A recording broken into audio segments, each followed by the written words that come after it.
मैं सिमरन आप सभी बच्चों का स्वागत करती हूँ एकलव्य एजुकेशन की लाइव क्लास में। आज जो हम टॉपिक डिस्कस करने वाले हैं वो है आपका क्लास 12th का जीन थेरेपी। नाउ अब मुझे इतना तो लगता है कि आप सब बच्चों को इतना तो क्लियर हो चुका होगा कि जीन्स क्या होते हैं, कहाँ पे लोकेटेड होते हैं and chromosomal basis of inheritance क्या है। तो मैं ये सोच के चल रही हूँ कि पिछले जितने भी लेक्चर्स हैं उनसे आपको इतना तो क्लियर होगा कि जीन्स और जीन्स का कॉन्सेप्ट क्या है, जीन्स क्या इनकोड करते हैं and what is the functional relevance of the genes inside our human body, कि जीन की क्या महत्वता है हमारे शरीर में, ये सबको पता होगा। जितना भी जीन जो है बेसिकली यूनिट ऑफ इनहेरिटेंस है, जितने भी ट्रेड्स, जितने भी कैरेक्टरिस्टिक्स हम इनहेरिट करते हैं that is because of genes which we acquire from our parents. ठीक है, तो अब मैं ये सोच के चल रही हूँ कि आपको जीन के बारे में प्रायर नॉलेज है। अगर आपको फिर भी नहीं पता है तो जो बच्चे जुड़े हुए हैं वो अपने क्वेश्चन पुटअप कर सकते हैं। जब हम बात करते हैं जीन थेरेपी की, तो what is gene therapy? Gene therapy का मतलब है कि जैसे हमें पता है कि कोई जो डिजीज है हमारी बॉडी में वो हो रही है because of the deficiency of a particular protein. ठीक है, मान लीजिए आपका एंजाइम हम मान लेते हैं एडिनोसिन डीएमिनेज।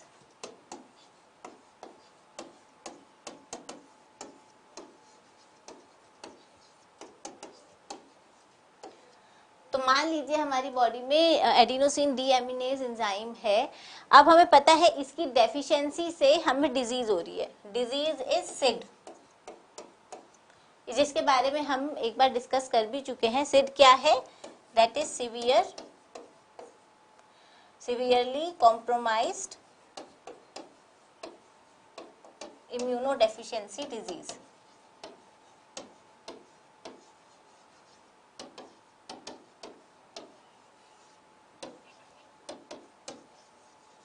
अब ये बेसिकली आपकी डिजीज जो है ये आपकी इम्यून डेफिशिएंसी से रिलेटेड है, बट ये कहाँ से आती है?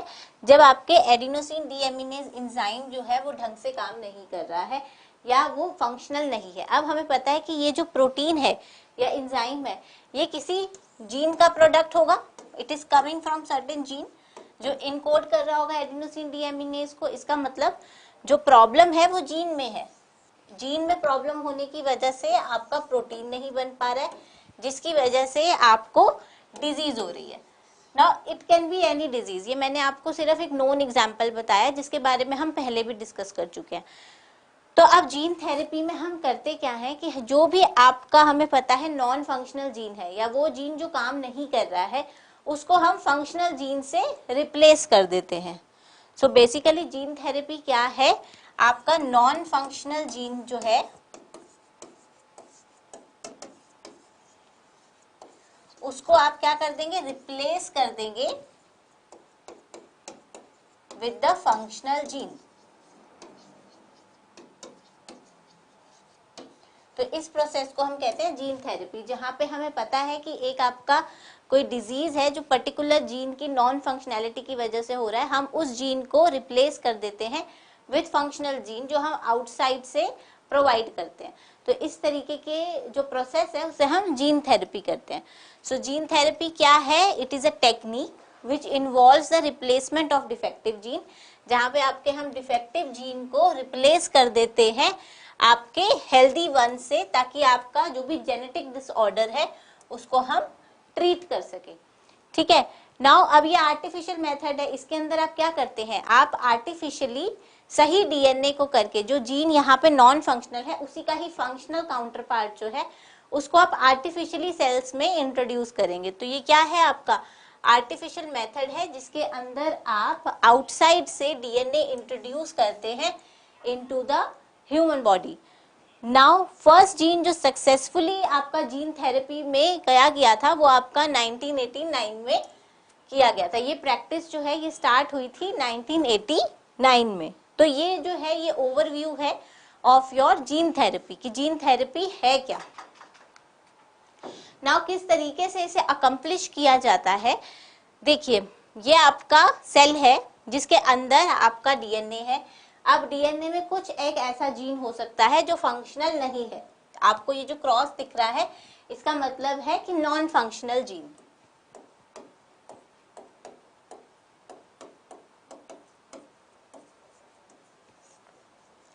अब हम क्या करते हैं जीन थेरेपी में, अब आप देख सकते हैं कि आर्टिफिशियल मेथड है।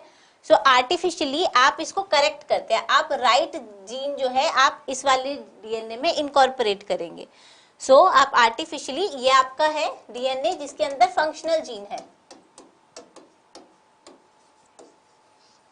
सो नाउ अब आर्टिफिशियली आप इस जीन को इंट्रोड्यूस करेंगे, जो आपका सेल है जिसके अंदर जो आपका जीन है या पर्टिकुलर स्ट्रेच ऑफ डीएनए जो है जो नॉन फंक्शनल है, उसमें आप फंक्शनल अपने जीन को इंट्रोड्यूस करेंगे। सो नाउ अब आपका जो डिफेक्ट है वो करेक्ट हो जाएगा। सो ये सब करने से आपका डिफेक्ट जो है करेक्ट हो जाएगा, यानी जो जीन आपके पास अर्लियर जो इस सेल में आपका जीन नॉन फंक्शनल था, now with the introduction of foreign DNA into the cell, आपका जो सेल है अब नॉर्मली फंक्शन करेगा, क्योंकि जो जीन यहाँ पे नहीं बन रहा था, नाउ अब आपने क्योंकि आउटसाइड से उसको इंट्रोड्यूस कराया है, तो अब वो जीन जो है अपना प्रोटीन बनाने लगेगा, जिसकी वजह से आपका जो सेल जो है वो नॉर्मली काम करने लग जाएगा। नाउ नेक्स्ट है टाइप्स ऑफ जीन थेरेपी। आपके क्या क्या टाइप्स हैं? There is a somatic gene therapy and the germline gene therapy. Now जब हमारी बॉडी में बेसिकली 2 टाइप्स ऑफ सेल्स हैं,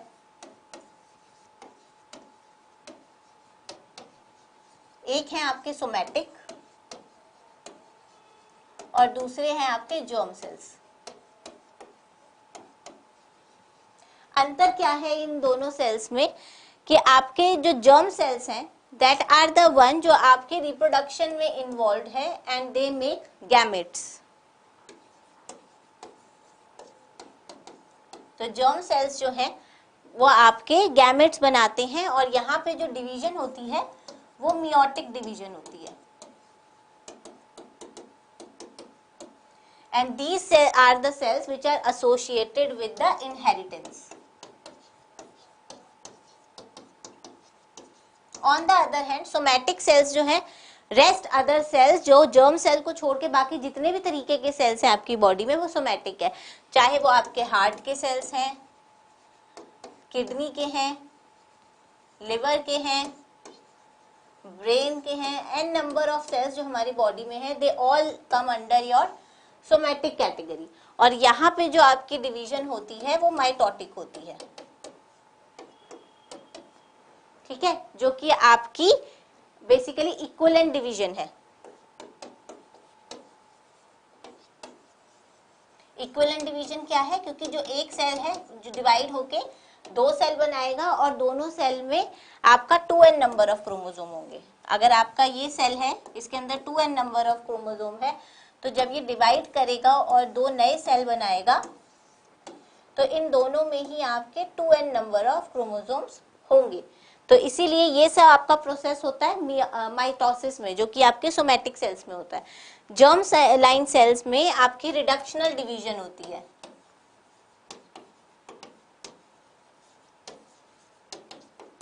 जिसके अंदर जो आपके गैमेट्स बन रहे हैं वो हैप्लॉइड होते हैं, यानी ये आपके कंटेन करते हैं n नंबर ऑफ क्रोमोसोम्स। ठीक है, तो ये आपका बेसिक डिफरेंस होता है between somatic and germ cells. तो इसी तरीके से अगर हम सोमैटिक जीन थेरेपी और जर्मलाइन जीन थेरेपी की बात करें, तो सोमैटिक जीन थेरेपी वो करेक्शन है जो आपके सोमैटिक सेल्स में करी जाएगी। अगर आप जीन थेरेपी यानी अगर आप कोई डिफेक्ट करेक्ट कर रहे हैं सोमैटिक सेल्स में, तो वो आपकी सोमैटिक जीन थेरेपी हो जाएगी, जो कि सोमैटिक सेल्स में हम करते हैं। वेयर एज अगर आपकी कोई डिजीज है जो आपकी इनहेरिट हो रही है पेरेंट्स से, तो उसके अंदर हम जो करेक्शन करेंगे वो जर्म सेल्स में करेंगे। तो जो आपकी करेक्शन हम अगर जर्म सेल्स में करते हैं तो उसको हम जर्मलाइन जीन थेरेपी का नाम दे देते हैं।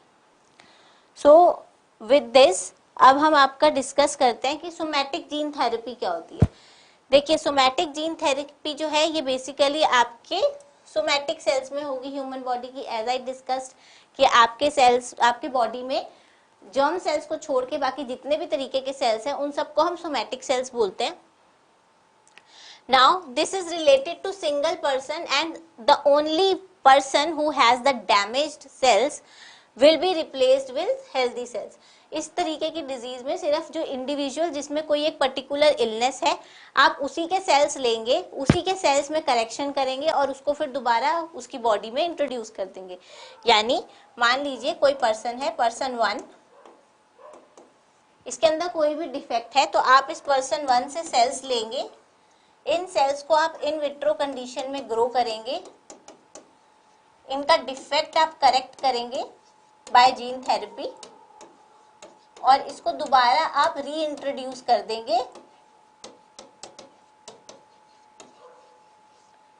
पर्सन 1 में, जिससे आपने सेल्स लिए थे उसके सेल्स आपने दोबारा इन विट्रो कल्चर में ग्रो किए, जो भी उसमें डिफेक्ट था उसे करेक्ट किया और उसको दोबारा री इंट्रोड्यूस कर दिया पर्सन 1 में ही जिसके अंदर आपका डिफेक्ट था। तो ये हो गया आपका somatic gene therapy. Now in this method therapeutic genes are transferred into the somatic cells or stem cells of the human body, जैसे कि मैंने आपको बताई दिया है। And this technique is considered best and safest method of gene therapy। ये बिल्कुल safe method है, इसके अंदर कोई आपके प्रॉब्लम नहीं आती है। And on the other hand जो जर्म लाइन जीन थेरेपी है उसके अंदर बहुत सारे लीगल इश्यूज आते हैं। ऐसा क्यों, वो हम बाद में देखेंगे, पर एक बार हम पूरा एक इसका प्रोसेस डिस्कस कर लेते हैं कि सोमैटिक जीन थेरेपी करी कैसे जाती है।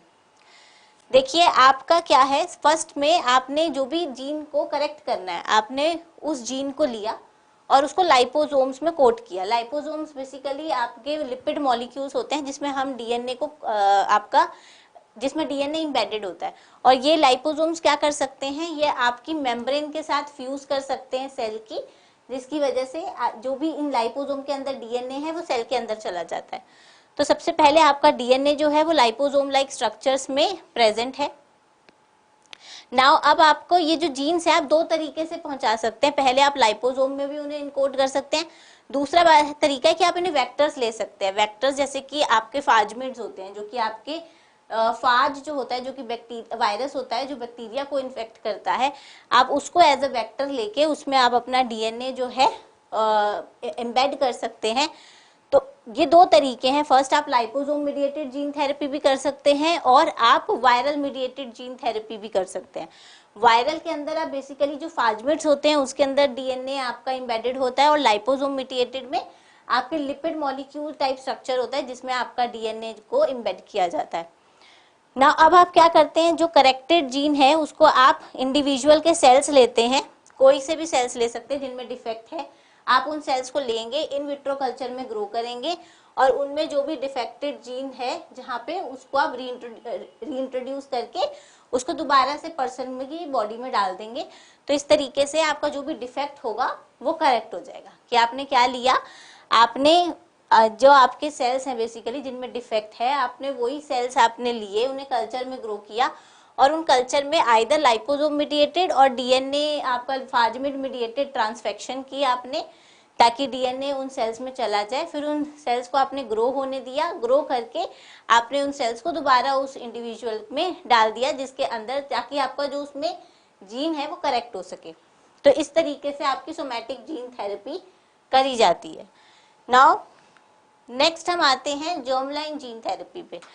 तो जर्म लाइन जीन थेरेपी जो है बेसिकली आपके जर्म सेल्स में की जाती है। एज आई सेड कि आपके दो तरीके के सेल्स है बॉडी में, सोमैटिक है एंड जर्म लाइन सेल्स है। Germ cells are the one जो आपके गैमेट्स बनाते हैं। तो क्या होता है, आप जर्म लाइन सेल्स में आपके हम जर्म लाइन जीन थेरेपी करते हैं।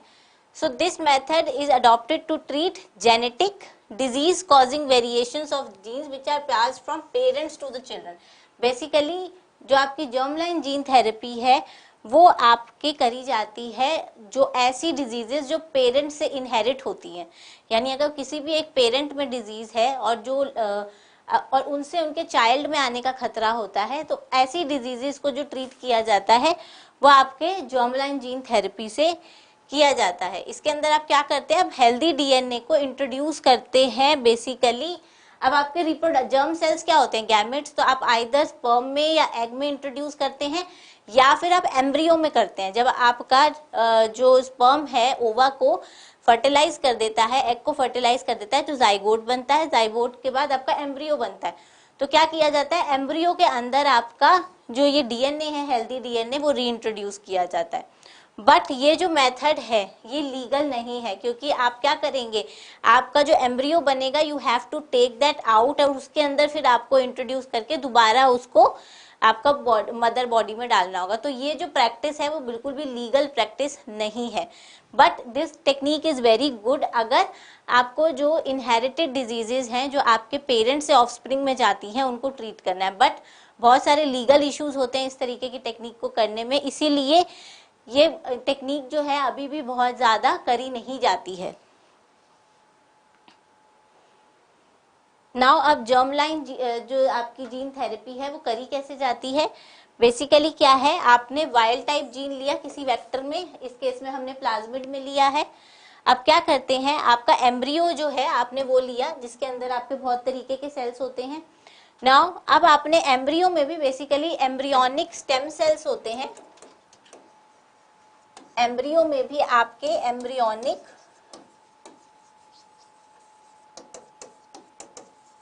स्टेम सेल्स होते हैं जिनमें आपके ये जो डीएनए है वो इंट्रोड्यूस किया जाता है, क्योंकि आपके स्टेम सेल ही आके हर तरीके की लीनिएज बनाते हैं। तो आपके जब एम्ब्रियो में ये जीन इंट्रोड्यूस किया जाता है जिसकी वजह से अब जो आपका बेबी होता है वो हेल्दी हो, क्योंकि ये जो डिजीज है वो पेरेंट्स से ऑफस्प्रिंग में जाएगी। तो अगर आपने एम्ब्रियो लेवल पे ही करेक्ट कर लिया तो जो बेबी होगा वो हेल्दी होगा। तो इस तरीके से ये जो टेक्निक है ये है बहुत यूजफुल। बट बिकॉज आप समझ सकते हैं कि एम्ब्रियो अगर आपको लेना है, so what you have to do, आपको मदर से जब आपका फर्टिलाइजेशन हो गया तो एम्ब्रियो निकालना पड़ेगा और फिर उसके अंदर ये टेक्निक हो जाएगा। तो ये काफी रिस्की मेथड भी हो सकता है and it is not a legal practice to do. आप ये माइस मॉडल वगैरह पे करना is easy, but when it comes to human it is very difficult to do it and with lot of legal issues जो है वो आते हैं इसमें। देन ये एक आपका कंपैरिजन है बिटवीन आपका somatic gene therapy and germline gene therapy. तो होता क्या है, देखिए हम फिर से एक बार पूरा रिवाइंड कर लेते हैं। सोमैटिक जीन थेरेपी में क्या हो रहा है, ये आपके कोई भी सेल्स हो सकते हैं बॉडी के, जैसे कि आप देख सकते हैं मसल, लिवर, लंग, कुछ भी हो सकते हैं। तो इसके अंदर आप क्या करते हैं, जोन से भी ऑर्गन में प्रॉब्लम है पर्टिकुलर जीन का, आप क्या कर सकते हैं, उस ऑर्गन के सेल्स ले सकते हैं। उन सेल्स को, जैसे कि आपने यहाँ पे कल्चर्ड बोन मैरो सेल्स लिया है, तो आपने बोन मैरो के सेल्स को कल्चर किया। अब जो भी जीन डिफेक्टिव है उसको आपने, करेक्टेड जीन को आपने क्या करना है, या तो लाइपोसोम में डालना है या आप वायरल मीडिएटेड ट्रांसफेक्शन करनी है। ट्रांसफेक्शन क्या होती है, बेसिकली जब भी हम ममेलियन सेल में आपका जीन इंट्रोड्यूस करते हैं तो वो ट्रांसफेक्शन कहलाता है ये प्रोसेस। तो आप आइदर लाइपोसोम मीडिएटेड और वायरस मीडिएटेड जीन थेरेपी कर सकते हैं। तो आप क्या करते हैं, जो करेक्टेड डीएनए है इन दोनों मेथड में से किसी भी एक मेथड से इंट्रोड्यूस करते हैं आपके कल्चर्ड सेल्स से जो आपने एक पर्सन से ड्रॉ किए हैं, और उसके बाद आप उन कल्चर में ये जीन इंट्रोड्यूस करवा के उन सेल्स को ग्रो करवा के फिर दोबारा उस पर्सन में डाल देते हैं। तो अब उस पर्सन के पास आपके हेल्दी सेल्स आ जाएंगे जिसमें फंक्शनल जीन आपका होगा, तो उसकी जो भी डिजीज होगी वो क्योर हो जाएगी। On the other hand germline gene therapy basically ऐसी सिचुएशन में किया जाता है जहाँ पे कोई कैरेक्टरिस्टिक ऐसा है जो सिर्फ उन्हीं क्रोमोसोम्स में प्रेजेंट है जो कि आपके गैमेट्स में प्रेजेंट है, जो कि आपके इनहेरिट होते हैं from mother father to the offspring. तो ऐसी करेक्शन जो है सिर्फ जर्म लाइन में ही करी जा सकती है, जर्म सेल्स में ही करी जा सकती है, यानी स्पर्म्स या फिर ओवा। तो स्पर्म और ओवा आपका फर्टिलाइज होकर जाइगोट बनाते हैं, जाइगोट से एम्ब्रियो बनता है। तो आपका जो डिफेक्ट करेक्ट किया जाता है वो एम्ब्रियो लेवल पे किया जाता है। तो किया क्या जाता है, मान लीजिए पेरेंट्स जो हैं उनको कोई एक जेनेटिक डिजीज है, तो क्या करा जाता है कि अब आपने क्या किया, जो भी आपका वायरल वेक्टर है जिसमें आपका जीन है, अब आपने क्या करना है, जो भी फर्टिलाइज्ड एग है जिसके अंदर डिफेक्टिव जीन है उसके अंदर आपने उसका एम्ब्रियो लेना है, ठीक है। एम्ब्रियो को आपने कल्चर करना है, उस एम्ब्रियो में देन आपने जो वायरस जिसके अंदर आपका हेल्दी जीन है वो इंट्रोड्यूस कराना है।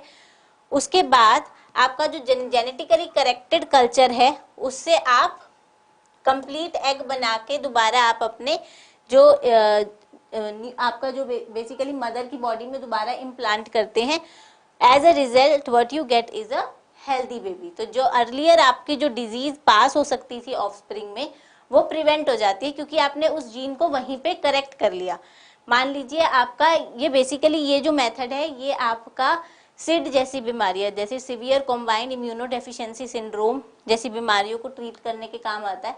तो सिड वाले पेशेंट्स का क्या होता है, इम्यून सिस्टम बहुत लो होता है, तो ऐसे बच्चे जब पैदा होते हैं वो बहुत सारे इन्फेक्शन को प्रोन होते हैं और उनका लाइफ स्पेन भी कम हो जाता है। तो क्या अगर जेनेटिकल लेवल पे ही ये डिजीज को क्योर कर दिया जाए तो आपका बच्चा जो है वो हेल्दी होगा, उसे ये बीमारी होगी ही नहीं, क्योंकि एक बार अगर एक बच्चा इस बीमारी के साथ पैदा हो गया तो उसको फिर ट्रीट करना बहुत मुश्किल है। इसलिए बेटर है उसको इसी लेवल पे क्योर कर दिया जाए ताकि एज अ रिजल्ट जो आपका बेबी हो वो हेल्दी पैदा हो। अगर आपका यहाँ पे मान लीजिए पेरेंट्स जिनको जेनेटिक डिजीज है, अगर उनका एग फर्टिलाइज होके आपका ऑफस्प्रिंग बनाता है तो आपका जो बेबी होगा उसको जेनेटिक डिसऑर्डर होगा।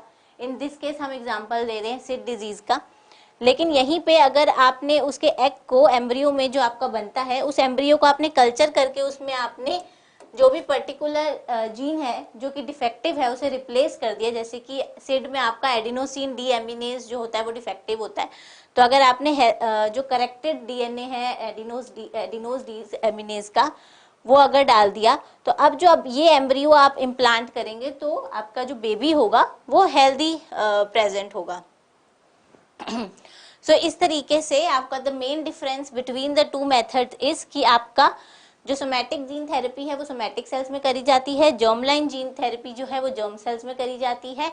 सोमैटिक जीन थेरेपी आपके किसी भी बॉडी के ऑर्गन में की जा सकती है बहुत इजीली, लेकिन जो जर्म लाइन जीन थेरेपी है ये सिर्फ उन्हीं डिजीजेस के लिए की जाती है जो पेरेंट्स से ऑफस्प्रिंग में इनहेरिट होती हैं। और ये जो करना है प्रोसीजर ये थोड़ा सा लीगल मैटर्स के साथ एसोसिएटेड होता है, तो बहुत सारी परमिशंस चाहिए होती हैं ऐसा कुछ भी करने के लिए।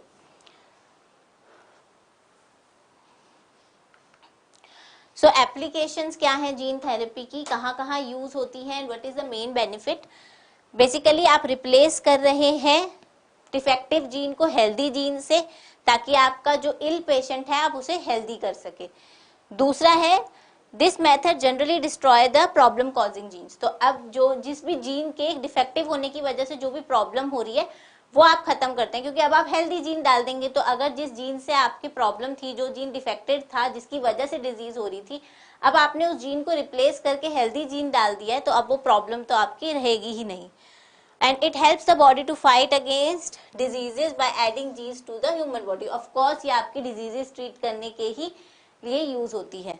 then ये मेथड जो है ये आपका यूज हो चुका है और होता भी है but with certain limitations with the diseases like cancer, ADA deficiency जो आपके सिड डिजीज के लिए रिस्पॉन्सिबल है, cystic fibrosis and so on. तो आपकी कई ऐसी डिजीजेस हैं जो कि क्योर की गई हैं by the use of such gene therapy. So I hope आपको आज का जीन थेरेपी का पूरा ये सेशन समझ आया होगा। फिर भी कोई क्वेरी हो तो आप हमको लिख सकते हैं। एंड ऐसी और लेक्चर्स के लिए आप एकलव्य एजुकेशन की ऐप डाउनलोड कर सकते हैं जिसमें आपको ये सारे लेक्चर्स एंड पूरा सिलेबस आपका कवर है एंड क्रैश कोर्सेज अवेलेबल हैं for NEET preparation for the next year and this year also. So for any query आप इन नंबर्स पे या फिर ऐप जो है आप डाउनलोड कर सकते हैं। सो थैंक यू एंड कोई भी प्रॉब्लम हो तो आप ज़रूर कमेंट करके हमें बताइएगा। Thank you.